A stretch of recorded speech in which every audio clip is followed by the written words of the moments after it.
Bueno, pues ya estamos de vuelta en esta última sesión de la Barcelona Women Acceleration Week. Saludamos a quienes se hayan incorporado ahora. Si os habéis perdido alguna de las mesas redondas anteriores, no os preocupéis porque en breve estarán disponibles en el canal de YouTube de BeWow.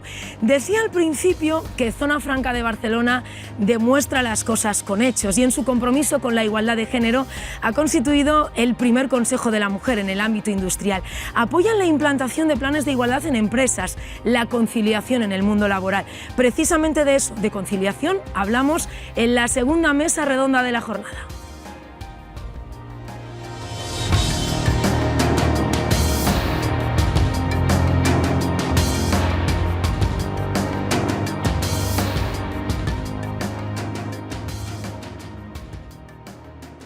La Ley de Igualdad de 2007 reconoció ese mismo año que la conciliación no solo tiene que ver con lo laboral, también con lo personal, tener tiempo para vivir. Pero esos planes de conciliación en el trabajo, Mireia del Pozo Farreras, directora del Centre d'Estudis de les Dones d'Europa, muy buenos días. ¿Es una realidad? Cuéntanos. Saludo también a las dos acompañantes. Muy buenos días, es un placer estar hoy aquí con todas, con esta mesa tan fantástica y tan maravillosa. Y como bien decías, la ley efectivamente nos ha hecho avanzar, pero todavía no nos ha hecho avanzar lo suficiente. Justamente llego del Parlamento Europeo de Estrasburgo, donde hemos estado celebrando la Jornada Internacional del Día de las Mujeres, y en su inauguración una de las dos reivindicaciones máximas que se hacía era la de la equal pay, la igualdad salarial, todo lo que corresponde al tema económico y por consiguiente al tema que ahora vamos a tratar aquí, todo lo que es la conciliación, por lo tanto la corresponsabilidad y también lo que son los usos del tiempo. Vamos a poner soluciones, vamos a poner ejemplos encima de la mesa.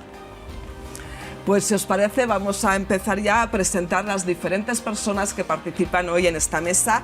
Vamos a presentar a Laura Baena. Muy buenos días, Laura.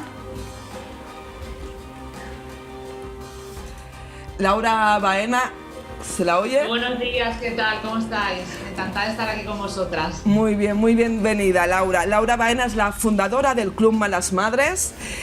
Ella es creativa, publicitaria y comunicadora nata. Se define como una mala madre con mucho sueño, poco tiempo libre, alergia a la ñoñería y ganas de cambiar el mundo. Laura Baena lidera una comunidad que se aglutina a más de 1 millón de seguidoras. El Club de Malas Madres nace en el año 2014 con el objetivo de desmitificar la maternidad y romper con el mito de la madre perfecta.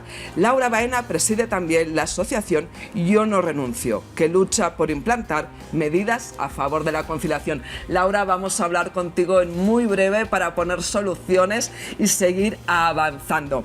En segundo lugar, y la tenemos aquí en el plató, tenemos a Berta Canals. Muy buenos días, Berta. Buenos días. Berta Canals es directora de la Fundación Privada Sorli. Ella es licenciada en Administración de Empresas, máster en Gestión de Conflictos y Mediación y máster en Coaching y PNL. Tras una dilatada trayectoria en la empresa privada, asume responsabilidades de dirección en el tercer sector.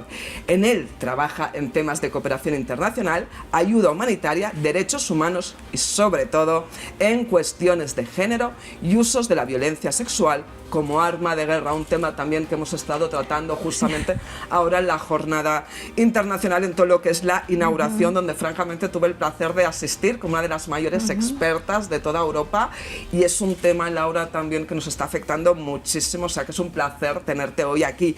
Desde el 2019, Laura es directora de la Fundación Sorli para la Igualdad en la Empresa. Pasamos ahora a otra de las compañeras. Laura Sagnier, muy buenos días, Laura. Hola, muy buenos días, Mireia. Laura es Market Intelligence Expert y activista pro igualdad. Es una muy reconocida activista. Ha dedicado más de 30 años al Market Intelligence, tanto profesionalmente como también en docencia. En el año 2014, por causa del estrés laboral, un tema también muy importante de remarcar sobre la mesa, tuvo que dejar la dirección de PM Market Intelligence durante 2 años. En este tiempo dedicó a aplicar su know-how a entender a las mujeres en España y realizó una investigación pionera. La mujer hoy cómo son, qué piensan y cómo se sienten las mujeres en España. Muy buenos días, muy bienvenida. Muchas gracias. También online, ahora pasamos otra vez al mundo online, porque es una de las cosas buenas, porque también tenemos que reconocer lo positivo que nos ha traído el COVID, y es este avance en todo lo que es el mundo online. Meritxell Benedí, muy buenos días, Meritxell. Buenos días a todas, ¿qué tal? Muy bien, Meritxell Benedí es la presidenta del Institut Català de las Dones, fue nacida en Barcelona en el año 77, es licenciada en Historia por la Universidad de Barcelona, máster en Dirección Pública por ESADE, la Universidad Ramon Llull, y máster de A en Estudios del Mundo Contemporáneo por la Universidad de Barcelona. Trabajó como coordinadora de Políticas de Género del Ayuntamiento de Barcelona, directora del Pacte Nacional per la Immigració de la Generalitat de Catalunya, y también estuvo en el empoderamiento personal de la Fundació SURT. Desde el año 2018 ha sido directora general de Servicios Sociales del Departamento de Trabajo, Asuntos Sociales y Familias de la Generalitat de Catalunya. Es autora de diversas publicaciones y colabora habitualmente en medios de comunicación. Muy bienvenida, Meritxell Benedí. Gracias. Y ahora también seguimos con el mundo online. Julián Viller, muy buenos días, Julián. Hola, buenos días. Juliana. Juliana Viller, muy buenos días. Juliana Viller es la directora de Organización y Personas de los Ferrocarriles de la Generalitat de Catalunya. Es psicóloga especializada en el ámbito de las organizaciones y de la gestión de personas. Actualmente es la directora de Organización de Personas de los Ferrocarriles de la Generalitat de Catalunya. Ha sido presidenta de la Fundación Factor Humà y actualmente es miembro de su patronato, consejera del Consejo de Consejeras del Observatori Dona, Empresa y Economía de la Cámara de Comerç de Barcelona y vicepresidenta de la Junta Directiva de la Asociación 50-50. Pues muy buenos días, Juliana, y ahora entre todas vamos a empezar a poner estas soluciones en un tema de máxima actualidad y que francamente es sumamente necesario que avancemos. Vamos a sumar, empezamos, Laura, contigo. Laura Baena. España tiene una de las tasas más bajas del mundo en natalidad, con una tasa de fecundación como la que teníamos en la posguerra. ¿La falta de medidas de conciliación contribuye a esta situación? Por supuesto, ¿no? Es algo que además hemos estudiado recientemente en la Asociación Yo no renuncio por la conciliación. En 2020 lanzamos, en febrero de 2020, justo antes de que estallara la pandemia, lanzamos nuestro estudio Las Invisibles, que contestaron más de 100.000 mujeres en España, y ahí se veía un dato muy curioso y relevante e importante respecto a lo que estás diciendo, ¿no? Decía que 7 de cada 10 mujeres tendrían más hijos o hijas si realmente contaran con medidas de conciliación. Esto nos está demostrando que esa creencia que existe en la sociedad de que las mujeres tenemos menos hijos o renunciamos a ser madres por un tema más personal o de egoísmo o de la nueva sociedad en la que vivimos, pues no es verdad. Evidentemente hay, y además ese dato se cruzaría con otro importante, que sería que el 40% de las mujeres renuncian a ser madres hoy en día por la situación laboral que tienen. Es una realidad que la edad de la maternidad se está alejando cada día más por la situación en la que vivimos y porque muchas mujeres saben que la maternidad conlleva una renuncia, porque no olvidemos que 6 de cada 10 mujeres renuncian a su trayectoria profesional cuando son madres. Y cuando hablamos de renuncia no hablamos solo de abandonar totalmente el mercado laboral, sino hablamos de frenar nuestra trayectoria profesional. Yo fui una de ellas, yo fui empujada a renunciar cuando fui madre por primera vez, y esto es una realidad que a partir de mi experiencia personal empecé a trabajar y a estudiar en toda España, ¿no? Y están los datos ahí, ¿no? Es alarmante cómo realmente nos estamos quedando sin reemplazo poblacional, esa tasa de fecundidad que cae hasta los años 40 y que realmente parece que no podemos las medidas realmente que cambiarían esta situación, ¿no? Entonces, por eso nuestra mayor máxima en nuestro trabajo es no renunciar, ¿no? Es decir, poner un sistema laboral, un modelo de cuidados en el centro que realmente nos permita, con corresponsabilidad de todos los agentes sociales, no tener que renunciar ni a nuestra vida profesional ni a nuestra vida familiar, si así lo queremos, si queremos ser madre, que realmente podamos elegir y no tengamos que renunciar. Ese sería mi gran deseo hoy aquí. Totalmente, totalmente, Laura, vuestra campaña Yo no renuncio la habéis movido por toda España, es sumamente conocida, hay muchísimas mujeres que se han ido sumando porque además, como tú muy bien contabas, habéis desmitificado mucho todo lo que es la maternidad y no podemos encontrarnos en pleno siglo XXI entre elegir la carrera profesional o el hecho de ser madre. Esto es inadmisible, por lo tanto, francamente, tenemos que contar con todo lo que son las leyes y las protecciones. Sumamente importante todo el tema económico, porque si no se ponen recursos económicos, difícilmente vamos a poder avanzar. Meritxell Benedí, ¿cuál es la diferencia entre conciliación y corresponsabilidad? Bueno, nosotras preferimos hablar de corresponsabilidad en lugar de conciliación, porque la corresponsabilidad implica una redistribución de los trabajos de cuidados y una reconsideración, una revalorización de lo que son los trabajos de cuidados. Porque vemos, esto lo sabemos todas las mujeres que entramos en el mundo laboral, que hay un reparto desigual de las tareas de cuidado de hijos, hijas y del hogar, y que los hombres no se han sumado al trabajo reproductivo del mismo modo que las mujeres nos hemos sumado al trabajo productivo, precisamente porque los trabajos de cuidados no tienen ningún valor. Las mujeres los hacemos, estos trabajos de cuidados gratis, los hacemos por amor, por obligación del patriarcado y como los hacemos gratuitamente, no tienen ningún valor económico y por lo tanto no tienen ningún valor social en nuestra vida, en nuestra sociedad. Por lo tanto, nosotras apostamos por hablar de corresponsabilización, porque esto implica una revalorización de los cuidados, una redistribución del derecho al tiempo.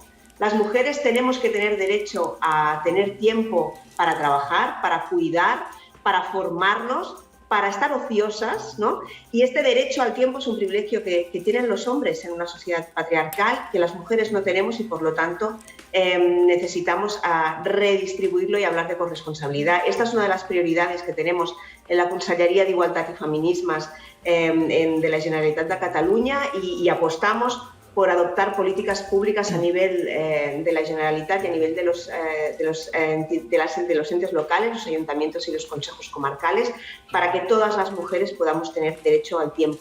Meritxell, es muy importante dos de los puntos que has puesto encima de la mesa, porque acabas de hablar de lo que es el derecho al tiempo, este derecho al tiempo que ya se ve implícito en la ley que comentábamos al iniciar, porque estamos hablando de diferenciar lo que es el derecho al trabajo, el derecho al espacio en familia y el tener un tiempo de ocio, que esto todavía no había salido nunca. Por lo tanto, muy importante ya poner esto encima de la mesa. Y luego, importantísimo, Meritxell, lo que acabas de explicar referente a lo que son los trabajos domésticos. Los trabajos domésticos, como nos decía Meritxell, no están económicamente tasados, no estamos recibiendo dinero por ellos. Pero si bien es cierto que si vamos antropológicamente, históricamente, a lo que es puramente la economía, el concepto de economía surge de la casa, del cuidado de la casa, y con el paso de los años fue derivando que en vez de lo que eran los propios cuidados, fue todo de cara afuera, y lo que eran los cuidados, Meritxell, dejaron de ser económicamente tasados para ser todo lo de fuera. Por lo tanto, tenemos que aprovechar esta oportunidad, Meritxell, porque lo estás indirectamente remarcando, porque este COVID lo ha puesto todo lo que son las curas, todo lo que son los cuidados encima de la mesa. Laura Sagnier. Es que, si me permites un momento, es que el trabajo productivo no existe sin el trabajo reproductivo. Totalmente. Es impensable, es imposible. Entonces tenemos que repensarlo y revalorizarlo. Y tiene que venir marcado por ley. Laura Sagnier, ¿qué son los niveles de necesidad de conciliación? Cuéntanos. Bueno, a ver, en la investigación que realicé sobre las mujeres en España, aprendimos que no todas las mujeres se enfrentan a las mismas dificultades a la hora de conciliar su vida privada con su vida laboral. El nivel 1, que es el nivel donde las mujeres concilian de forma más fácil, son las mujeres que están en el mercado laboral pero viven en casa de sus padres. Estas mujeres, y respondiendo a una de las preguntas, a uno de los temas que ha dicho Meritxell ahora, estas mujeres destinan apenas 1 hora y media a trabajos no remunerados. El nivel 2 son las mujeres que están trabajando y que viven solas en su propia casa. Estas mujeres destinan a las tareas no remuneradas el doble que en el nivel 1, o sea, destinan 3 horas a las tareas no remuneradas. En el nivel 3 están las mujeres que viven con su pareja y no tienen hijos. Estas mujeres, sorprendentemente, a mí me sorprendió mucho, destinan media hora más que las que viven solas. O sea, el vivir en pareja les implica media hora más al día.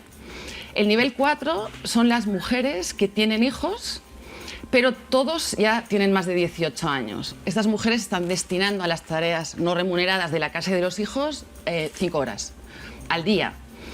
Y el nivel máximo de conciliación son las mujeres que están en el nivel 5. Estas mujeres tienen como mínimo un hijo pequeño, un hijo menor de edad en este caso, y estas mujeres están destinando más de 6 horas de media al día a tareas no remuneradas.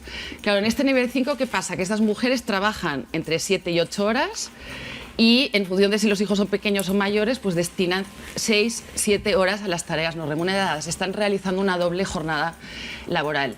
Porque lo interesante es que en estos 5 niveles el tiempo dedicado al trabajo remunerado es muy parecido, no cambia. Lo que cambian son las necesidades, las exigencias en casa, ¿no? Entonces, yo creo que esta información es muy importante tanto para las mujeres que estamos en el mercado laboral, porque tenemos que saber que el momento álgido será si decidimos tener hijos cuando son pequeños, y creo que nos podemos organizar. Yo creo mucho que si tú tienes una información adecuada, puedes adaptar tu vida a esa realidad, ¿no? Y por otro lado, creo que es una información muy importante para las empresas, para los responsables de recursos humanos de las empresas, porque mi experiencia laboral, en este caso, unido a este tema, dice que realmente no podemos tener a toda la plantilla en el nivel 5 de necesidad de conciliar, porque la realidad de la empresa, bueno, los objetivos se tienen que cumplir, ¿no? Laura, esta información es importantísima y es interesantísima, como tú decías, no solo para las empresas, sino también para las personas, porque la información es poder, y el poder es lo que nos ayuda a decidir si queremos hacer una cosa u otra. Estos niveles lo que nos están diciendo, como han verificado también otros estudios, uno que se hizo desde el Observatorio de la Empresa y Economía, de la Cámara de Comercio, otros estudios que se han hecho a nivel europeo, es que la mujer aquí en España, cuando se casa o vive en pareja, en el momento que pasa a tener descendencia, su nivel de trabajo doméstico se multiplica por 2, y el de la pareja, en caso de que sea hombre, se multiplica por 2 su trabajo a nivel ya sea de empresa o de formación. Algo también muy importante que debemos tocar y a nivel empresarial, porque los hombres se siguen formando y las mujeres parece ser que no tienen las suficientes ayudas. Berta Canals, ¿qué papel juegan las empresas en el marco de la corresponsabilidad? Siguiendo el hilo que hemos abierto con Meritxell y Benedí.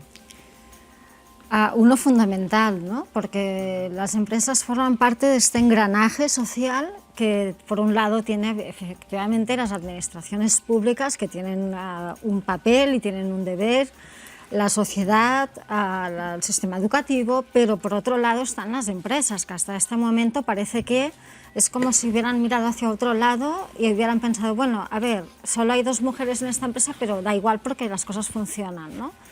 No se han implicado en el nivel ejecutivo y no se han implicado en la estrategia tampoco de querer o de fomentar una sociedad igualitaria.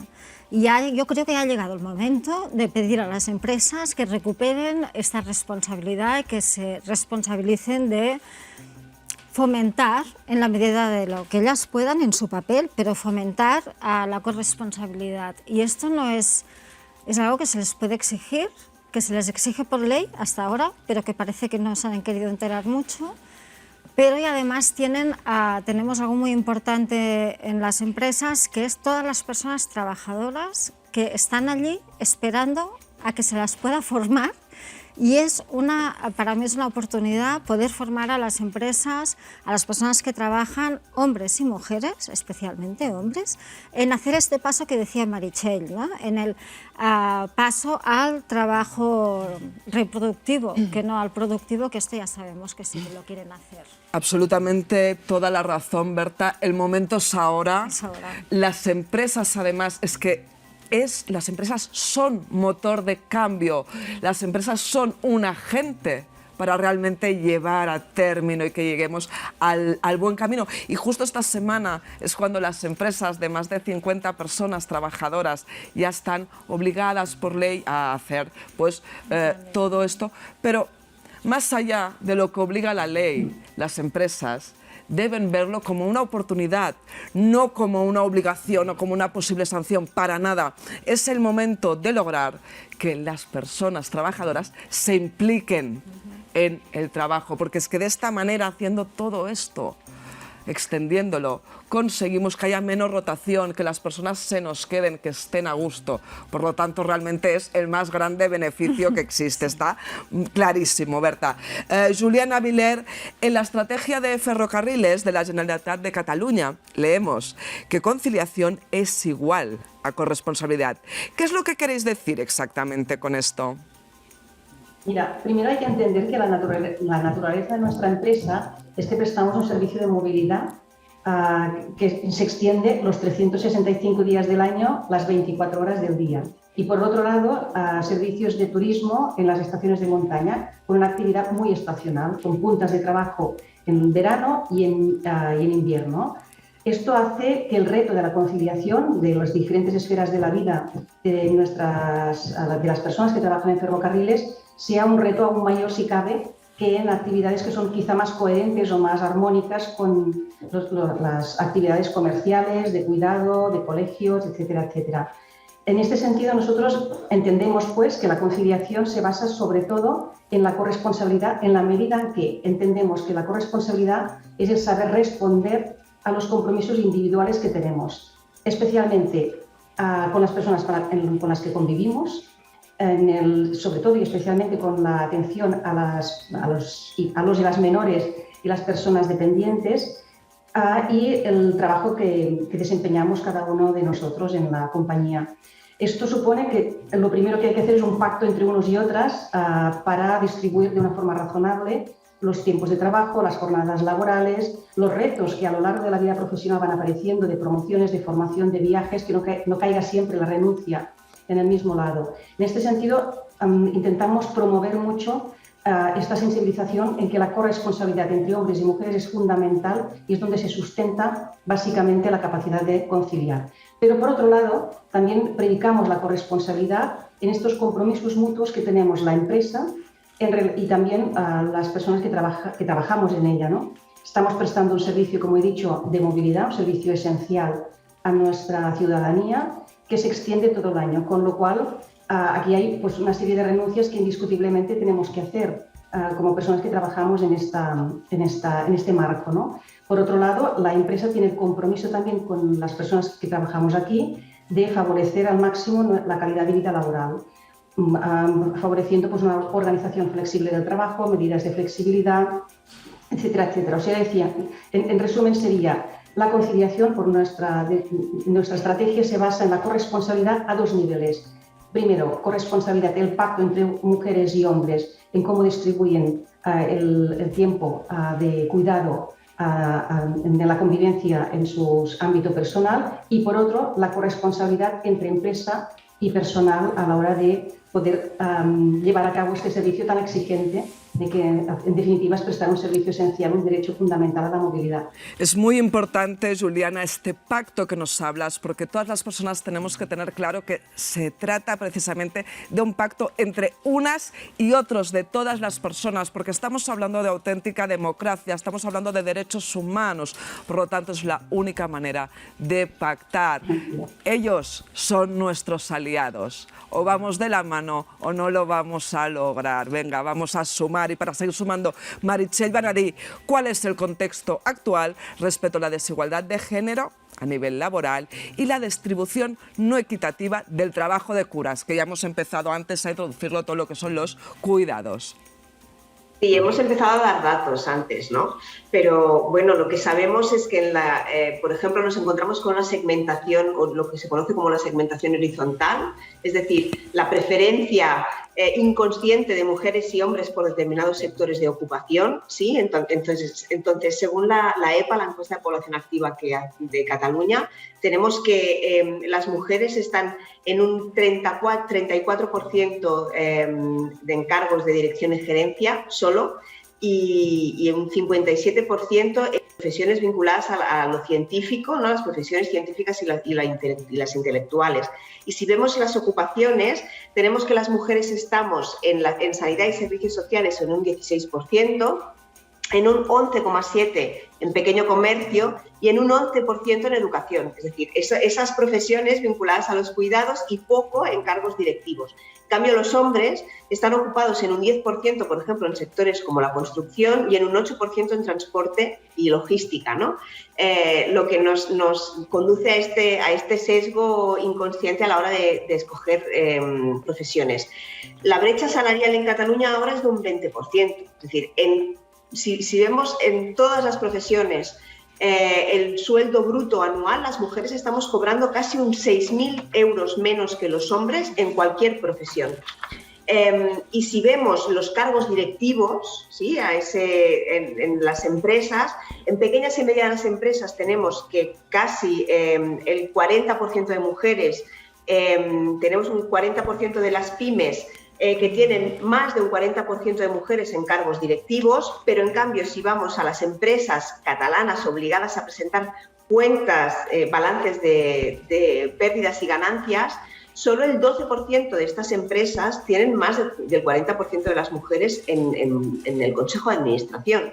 Entonces vemos que el sesgo, la poca presencia de mujeres en determinados sectores y la mucha presencia de mujeres en otros sectores que son los menos valorizados económicamente, por ejemplo, y las consecuencias que esto tiene en las cotizaciones y en las pensiones de jubilación a largo plazo es muy importante. Si vemos la distribución del trabajo, lo hemos estado comentando antes, ¿no? Laura creo que lo comentaba, hablaba del tiempo dedicado por las mujeres a tareas de cuidados, entonces no voy a entrar. Pero, por ejemplo, en Cataluña el 90% de las excedencias tomadas por cuidados de hijos e hijas son de mujeres, y el 80% de excedencias tomadas por cuidados de familiares son tomadas por mujeres. Entonces, el sesgo es clarísimo en relación a en qué lugares estamos en los sectores productivos, en qué lugares estamos en los sectores reproductivos y qué valor tiene en la sociedad y qué consecuencias tiene a largo plazo en relación a nuestros salarios y a las pensiones que cobraremos de jubilación o de desempleo, si llegamos a esta situación. Meritxell, está clarísimo que existe esta segmentación vertical, horizontal, y que aún arrastramos pues esta mochila, lo podríamos llamar así, estas piedras que todavía hoy en día hay muchas mujeres dedicándose a lo que son los cuidados, a lo que es, por ejemplo, todo el tema de enseñanza. Entonces vamos a avanzar, vamos a seguir a poner soluciones. Laura Sagnier, según tu investigación, las mujeres de hoy, ¿qué tipos de trabajo permiten a las mujeres conciliar mejor y cuál es peor? Porque así vamos a solventar lo que ahora nos decía Meritxell. Pues mira, según la opinión de las mujeres que participaron en la investigación y que representan a 15 millones de mujeres de España, de las cuales la mitad trabajan, el tipo de trabajo que permite conciliar mejor a las mujeres es el de funcionaria. Las funcionarias reconocen que su trabajo les permite conciliar muy bien las dos facetas de su vida. La segunda posición la ocupan las no funcionarias que trabajan en el sector público. Tienen unos horarios parecidos. La tercera posición la ocupan las empresarias, las que son propietarias de su propio negocio o empresa. A continuación, el cuarto lugar lo ocupan las mujeres que están empleadas en trabajos que no son de oficina. Trabajan en tiendas, en restaurantes, en bares. La siguiente posición la ocupan las profesionales, las médicos, las abogados, las consultoras, las arquitectas. Y a continuación, y es importante porque es una parte muy importante de la población femenina, una de las que peor concilia son las empleadas en empresas, pero que trabajan en oficinas. Y la última posición del ranking, las mujeres que peor concilian son las directivas, las que tienen equipos a sus cargos, las responsables de proyectos. Las altas directivas que tienen a mucha gente a su cargo, pues la conciliación acaba siendo francamente muy complicada, también de cara a que esto se tiene que solucionar, está claro, las empresas deben hacer algo, pero también tanto hombres como mujeres a nivel individual tenemos que tomar medidas, soluciones y decidir. Laura Baena, vamos contigo ahora. Laura, desde Malas Madres y la asociación Yo No Renuncio buscáis un cambio para que las mujeres no renuncien a ser madres por su carrera. Ni por su carrera, ni tampoco renuncien a ser madres. No podemos escoger entre una cosa y otra. ¿Sigue siendo la renuncia la única salida? Pues según los datos sí, ¿no? Y no podemos olvidar que venimos de 2 años de pandemia que ha golpeado muy fuerte a las mujeres, que hemos dado pasos atrás y particularmente a las madres, ¿no? Según nuestro estudio Yo No Renuncio, que sacamos para analizar cómo había impactado la pandemia en la situación de las mujeres y de la maternidad, 1 de cada 4 mujeres ha renunciado a toda parte de su empleo para poder cuidar en estos 2 años. Al 37% de ellas se les ha denegado el teletrabajo, por ejemplo, cuando era recomendado. Entonces, la pandemia nos ha demostrado que hemos tenido un plan Me Cuida insuficiente, ineficiente, que no tenemos estructuras de apoyo, que no hay políticas públicas que realmente funcionen y sean efectivas. Y más allá de la concienciación social, creo que tenemos que poner el acento también en esos cambios que se tienen que hacer desde ya, desde las instituciones y de los gobiernos autonómicos y nacional, para cambiar esta situación. Porque, como tú dices, ahora mismo la renuncia parece la única solución y ya te digo que cuando hablamos de renuncia hablo de esas reducciones de jornada, de esa excedencia de las que se hablaba, hablo de frenar tu trayectoria profesional o hablo incluso del emprendimiento que hacemos muchas mujeres por necesidad y no por talento, cuando eso conlleva un fracaso muchas veces, porque emprender y ser tu propia jefa no es nada fácil tampoco. Entonces ahora mismo falta ese compromiso político, falta ese compromiso realmente de la sociedad, de los hombres que, como tú bien decías, nos tienen que dar la mano para hacer este cambio, y falta corresponsabilidad a todos los niveles en las empresas. Solo las grandes empresas con las que trabajamos y en las que hacemos talleres y concienciación están dando ese paso, ¿no? A tener planes de conciliación, planes de igualdad, pero es que no se nos puede olvidar que más del 90% del tejido empresarial en España son pymes que no tienen recursos y que necesitan esos incentivos también fiscales que pedimos cuando implanta jornadas continuas con flexibilidad horaria, ¿no? Por desgracia, la renuncia en la mayoría de los casos se alza como la gran solución, o al final ser una mujer sin tiempo para ti y estar eternamente cansada y sentirte eternamente culpable. Laura, vamos a poner sobre la mesa esta reivindicación tan fuerte y este llamamiento que acabas de hacer de una falta de compromiso por parte de los gobiernos y por parte de las administraciones, que no creemos que sea expresamente, pero la realidad es la que es. Por lo tanto, vamos a sumar todos del mismo modo que están sumando las empresas, y hace falta, lo que acabas de decir de una forma muy clara y contundente, estas ayudas a nivel fiscal, estas ayudas también para las empresas, porque es que nuestro tejido empresarial es ese. Está formado sobre todo por pequeñas empresas que a menudo no tienen los recursos económicos para hacer la suficiente formación, la suficiente sensibilización en todos estos temas. Juliana, ¿cómo involucráis a los hombres en el objetivo común de la igualdad real? Mira, en nuestro sector, el sector público, el sector del transporte público está altamente masculinizado, especialmente el ferroviario. Nosotros en nuestra empresa no somos una excepción, a pesar de que tenemos datos más positivos que la mayoría de otros operadores de transporte ferroviario, pero más del 70% de nuestra plantilla son hombres, con lo cual cualquier acción que hacemos de nuestro plan de igualdad tiene que contemplar necesariamente este factor diferencial.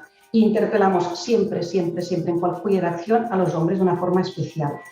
Dicho eso, sí que me gustaría destacar que hemos podido hacer una llamada a directivos, altos mandos y mandos intermedios que han querido dar un paso más decidido en favor de la solidaridad para conseguir la igualdad real en nuestra empresa, hemos promovido su adhesión al movimiento de Naciones Unidas, al movimiento internacional, que es el He4She.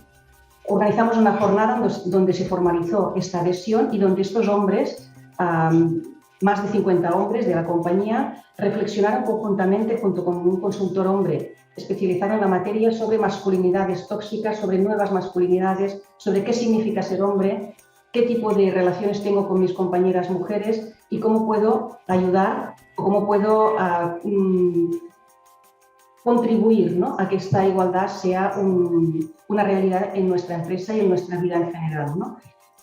Yo creo que esta jornada y el resultado de la misma nos consiguió tener estas 50 personas activistas, estos 50 hombres activistas que son nuestros aliados fundamentales en cualquiera de las acciones que estamos tirando adelante en el plan de igualdad.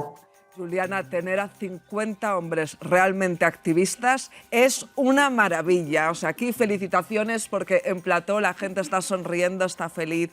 Por lo tanto, es una grandísima práctica que debemos copiar. Y este tema de las nuevas masculinidades, sé que también se tiene que poner encima de la mesa para poder avanzar. Laura Sagner, si la legislación en materia de medidas de conciliación es igual para mujeres y hombres, ¿por qué son las mujeres las que se suelen acoger a ellas? Vale, a ver, yo estoy convencida de que es un tema estructural de la sociedad. Laura Baena ha hablado también de este tema.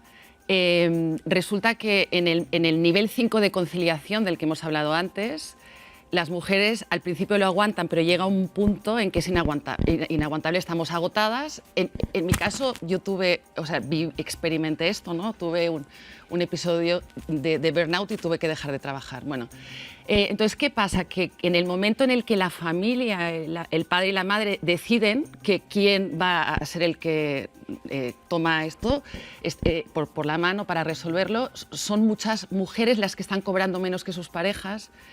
Y la decisión de la familia es, bueno, pues sé tú la que renuncia, ¿no? En este estudio que yo hice sobre las mujeres en España, de toda la población femenina que alguna vez ha estado activa en el mercado de trabajo, el 20% de las mujeres dejan de trabajar o ponen un freno.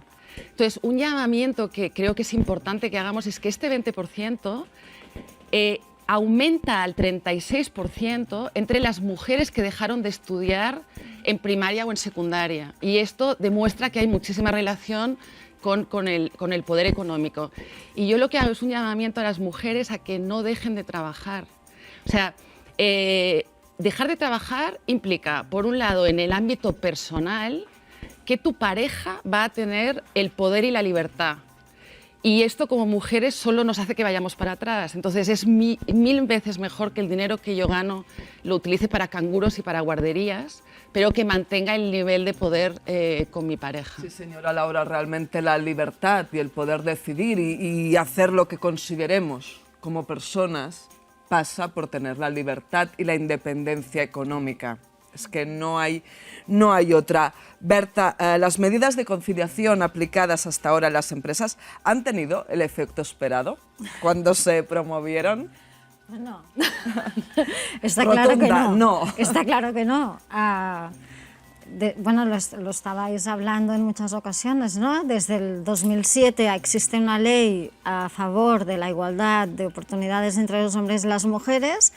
Y pues los resultados están aquí. El 90% de las mujeres se acogen a la reducción de jornada y no los hombres. ¿Qué está pasando aquí, no? Y esto es algo que tiene que ver también con lo que estabais hablando, que es este sistema patriarcal que es muy inconsciente, que está mucho en nuestro ADN y que realmente cuesta mucho de cambiar. No es algo fácil a cambiar por las leyes, digamos, por más leyes que se hagan, esto es difícil de cambiar. Yo me remito a lo que estaba hablando Laura, de que están haciendo muy buen trabajo en Ferrocarrils de la Generalitat, que es justamente, ¿no?, apelar al hombre y decir, bueno, ¿y tú qué? ¿No? ¿Tú a partir de ahora qué?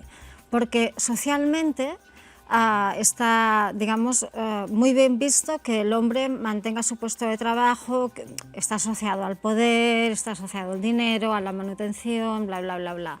Y en la mochila de las mujeres tenemos los cuidados, porque sabemos cuidar muy bien, todas estas cosas. Pero llega un momento en que nos hemos dado cuenta que esto no funciona, como sistema no funciona. Y como no funciona, las mujeres hemos hecho un paso hacia el cambio, pero los hombres se resisten mucho. Pero yo cuando hablo con ellos, yo ya lo entiendo, ¿no? Es que claro, ¿cómo voy a renunciar yo a mi privilegio? Digo, claro, pero de eso se trata. Claro, es que de esto se trata. Entonces, estas nuevas masculinidades de las que se está hablando y de este programa de la Unión Europea, el He4She, claro, es súper interesante. Naciones Unidas, el de He4She es de Naciones Unidas. Sí, plantea a los hombres una pregunta que es muy básica, ¿no? ¿Y puede ser otro tipo de hombre? ¿No? Y esto es a lo que tenemos que jugar ahora. Nosotras llevamos repensándonos desde la Ilustración cómo es ser mujer, cómo tenemos que ser mujer para los demás, para nosotras, para la familia, para etc. Y los hombres parece que se han quedado todavía ahí en la Ilustración, ¿no? Entonces la idea es, oye, avancemos, repensémonos y veamos cómo entre todos podemos hacer esta sociedad igualitaria, ¿no? Sí, sí, seguir haciendo pasos hacia adelante, sí. Y que nosotras, como decías, no tengamos que romper nada. Nosotras, pues, hacia adelante, indudablemente, lo tenemos clarísimo, al menos las que estamos aquí, las personas que nos están viendo, pues seguramente también, y los hombres, afortunadamente, se están sumando, pero esta igualdad, esta conciliación, debe ser real, debe ir mucho más allá de lo que nos está marcando la propia ley, porque la igualdad tiene 3 fases diferentes y por lo tanto el momento es ahora. Laura Baena, ¿qué hace falta para un cambio social? Porque estamos hablando de eso al fin y al cabo. ¿Qué papel es el que deben jugar las instituciones, los gobiernos, que es como nos hemos quedado antes contigo? Pues lo que está claro, ¿no? Hombre, para nosotras el objetivo último es un plan nacional por la conciliación, eso a nivel de que haya leyes que sean de verdad palanca de cambio y que esto no se soluciona, este problema que estamos poniendo sobre la mesa no se soluciona solo con unos permisos igualitarios en transferible o unos permisos cuando el hijo o la hija enferma, con medidas puntuales que impactan en un momento determinado, porque la maternidad, la paternidad, que es la base de la conciliación, es durante toda la vida. Y además no podemos olvidar otra cosa importante para mí, que es que vamos a ser la generación nuestra, una generación sándwich entre los cuidados de los menores y los cuidados de los mayores, que no podemos olvidar. Entonces, al final, esas políticas públicas tienen que responder a esto, tienen que poner las redes formales del cuidado para que una mujer no tenga que renunciar por no tener flexibilidad horaria o no pueda siquiera hacer una entrevista de trabajo, como pasa en muchos casos. Y también, contestando una cosa que decía Laura, nuestros estudios, incluso cuando la mujer cobra más que el hombre, sigue siendo ella la que renuncia. Entonces, bueno, por poner sobre la mesa, además de esas políticas públicas que son tan importantes, esa concienciación social que se hace a partir del asociacionismo que hacemos muchas de nosotras, también hay que poner sobre la mesa la educación, ¿no? Yo creo que la educación es otro de los factores clave, otro de los agentes sociales que tiene que unirse, porque realmente tenemos que romper esos estereotipos, tenemos que educar en esa corresponsabilidad de que son pequeños para que luego no lleguen a ese momento del mercado laboral en el que nos dimos cuenta nosotras que éramos una generación engañada por el si quieres puedes y luego queríamos pero no podíamos. Entonces, claro, el problema que yo veo desde la asociación, que nos llegan muchísimos casos de mujeres que no tienen los recursos suficientes para pagar los cuidados, que no tienen los recursos suficientes para parar y criar cuando a lo mejor si quieren decidirlo así, es que a veces no tenemos que dejar de trabajar, ¿no? Laura lo decía, hay que intentar no dejar de trabajar. Yo soy la primera que dice no hay que renunciar, pero yo tuve que renunciar. Yo tuve que renunciar y eso se va a seguir dando si no conseguimos que realmente haya ese consenso político, por ejemplo, cuando se aprueban las políticas públicas, porque muchas de ellas no entran en presupuesto porque no hay consenso político. Hay que establecer esa educación en corresponsabilidad, en valores del feminismo desde la escuela. Hay que trabajar desde la calle para que realmente esos hombres levanten la mano y digan voy a dejar esos privilegios que tengo solo por el hecho de ser hombre. Entonces esto se trata realmente de que toda la sociedad nos comprometamos y yo creo que aquí estamos dando visiones muy distintas pero todas unidas por un mismo fin, que es que las mujeres no tengamos que renunciar. Totalmente, Laura, las mujeres no tenemos que renunciar. Afortunadamente vamos todas juntas, cada una con su opinión, pero es este asociacionismo, esta unión para poder tener un objetivo común y realmente lograrlo. No debemos renunciar. Como tú decías, la educación y la formación son básicas. Antes hablábamos del tema de que las mujeres, todas estas horas que nos dedicamos a los trabajos de casa, y lo sorprendente que hoy en día estamos todavía reproduciendo lo que arrastramos de antes, de todas estas horas. Bien, pues los últimos estudios, ¿sabéis qué nos indican? Los últimos estudios indican que a mayor formación del hombre, estas horas que pasan en casa, las mujeres trabajando al casarse con los hijos, se reducen. Por lo tanto, la manera es formación, educación y, como bien decías también, esta generación sándwich que tanto ha salido estos días en el hemiciclo, en el Parlamento Europeo, cómo nos está afectando económicamente. Laura, Meritxell Benedí, es importante hablar de interseccionalidad cuando pensamos en la organización del tiempo por un lado y en los trabajos de cuidados por otro. Es que es imprescindible. De hecho, Laura Sagnier lo comentaba, ¿no? Con los niveles de conciliación. De hecho, estos niveles de conciliación están directamente relacionados con la interseccionalidad. Las mujeres no somos iguales, ¿sí? Hay una desigualdad estructural que es la vinculada al género, ¿no? Pero luego hay otros ejes de desigualdad que nos atraviesan a todas, ¿no? Ser una mujer blanca, cis, heterosexual, no es lo mismo que ser una mujer migrada o racializada en situación irregular. Y eso condiciona las posibilidades o la disponibilidad de tiempo que tenemos y, por lo tanto, las posibilidades de acceder a determinados recursos, a determinados espacios en el mercado de trabajo, a determinados espacios de formación y, por lo tanto, a estar o no en una situación de desigualdad socioeconómica mayor o menor. Entonces, es evidente que cuando pensamos en las trabajadoras en los sectores de los cuidados, el 80% son mujeres y la gran mayoría de ellas son mujeres migrantes o mujeres racializadas. Entonces, tenemos que tener en cuenta que cuando las mujeres blancas de clase media estamos trabajando fuera de casa, a menudo hay otra mujer cuidando a nuestros hijos e hijas o a nuestros padres y lo hacen en unas condiciones de precariedad, y esta mujer a lo mejor ha dejado a sus hijos e hijas en el país de origen, ¿no? Y hay otra madre, ¿no? Hay una abuela cuidándolos allí. Entonces, esta cadena de cuidados que tenemos que identificar y que tenemos que desarmar para rearmarla en una política pública es lo que tenemos que construir, ¿no? Yo creo que lo decía Laura Baena antes, es necesario que las políticas públicas tengan una visión global y estratégica, porque si no se convierten solo en medidas puntuales que no transforman lo global, aunque yo no comparto la visión pesimista de que el patriarcado es difícil de cambiarlo. Es dificilísimo cambiarlo y el movimiento feminista lo sabe porque lleva casi 200 años intentando cambiar el patriarcado, intentando tumbar el patriarcado, pero el patriarcado se puede cambiar, las mentalidades colectivas se pueden cambiar. Es un proceso más lento, ¿no?, que los procesos políticos o los procesos económicos, pero los cambios culturales son posibles.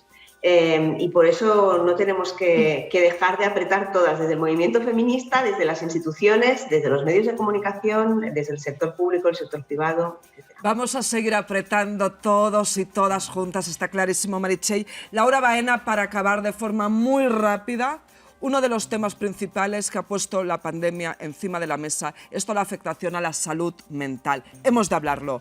Por lo tanto, acabáis de presentar el teléfono Yo Me Cuido, de atención psicológica gratuita para mujeres. ¿Por qué es necesario? ¿Por qué lo ha sido ponerlo en marcha, Laura? Mira, es necesario por un dato que para mí me pareció muy alarmante cuando lo sacamos el año pasado, en estos 2 años tan duros que hemos costeado las mujeres con nuestra salud mental y con nuestros sueldos, entre paréntesis nuestra renuncia, porque 6 de cada 10 mujeres nos decían, afirmaban que necesitaban esa ayuda psicológica profesional, pero que no la pedían por 3 motivos fundamentales, que son las 3 barreras que hay. La falta de tiempo, ha salido aquí sobre la mesa esa falta de tiempo de la que no somos responsables solo nosotras, porque ese tiempo que nos queda, solo 54 minutos de tiempo libre tenemos las mujeres cuando llega la maternidad, es increíble, ¿no? Tenemos que empezar, y lo habéis dicho, a hablar de que ese tiempo para nosotras no es un privilegio, es un derecho. Luego, pues la falta de dinero era otra de las barreras por las que no pedimos ayuda profesional psicológica. Esa falta de dinero es una realidad. España, y tú lo sabes bien, está en 7 psicólogos por cada 100.000 habitantes, cuando la media europea es de 18. Eso es un dato alarmante. Y la última razón a mí me preocupaba muchísimo, ¿no? Que tiene que ver mucho con las creencias limitantes de las mujeres, con esta culpa constante